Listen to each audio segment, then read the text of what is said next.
Are you new to backpacking and looking to do your first adventure in California this year, but you're not sure where to start? In this video, I'm going to introduce you to 3 trips perfect for a first timer.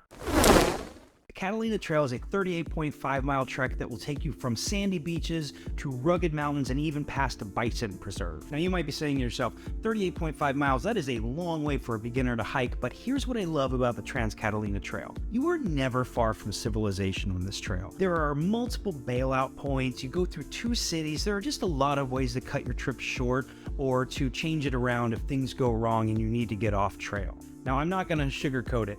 This trail can be complicated logistically. You have to plan ahead and reserve your campsites. You have to take a ferry to and from the island, and you have to get a permit. The Catalina Island Conservatory is your one-stop shop for all of that. They can even help with guided hikes, shuttle services, and pre-booked reservations. So give them a call. They will eliminate all of your planning woes. The views are breathtaking. It's a great variety of terrain. You'll see bison. You may even see foxes that are native only to this one island.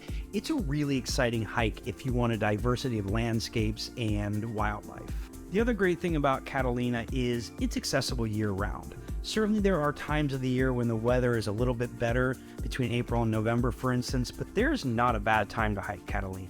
The second trail is the Lyell Canyon Trail. This trail is the perfect introduction to high country backpacking, and it'll even take you to Yosemite's highest peak, Mount Lyell. You're going to start your journey at Tuolumne Meadows, which is beautiful. It's a very popular site for hiking, backpacking, sightseeing, and just soaking in the scenery. As you follow the Lyell fork of the Tuolumne River, you'll pass meadows and forests. You'll get a chance to see wildflowers. You're going to get a chance to see deer, lots of different wildlife, including maybe even some bears. And let's not forget Rafferty Creek, Ireland Creek, and Hopkins Creek. There is not a dull moment on this trail. Just a heads up, you will need a permit to camp overnight in Yosemite National Park. You're going to want to plan ahead for that. Finally is the Lassen Volcanic Cinder Cone Loop.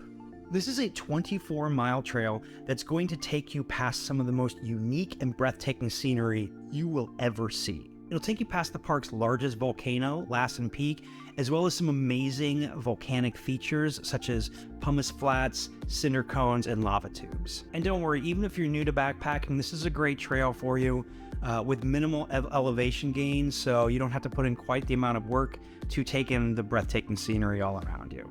So I hope that is helpful. That is 3 backpacking trips in the state of California for beginning backpackers. If you have another great suggestion, leave it in the comments below. And hey, let's do this again sometime.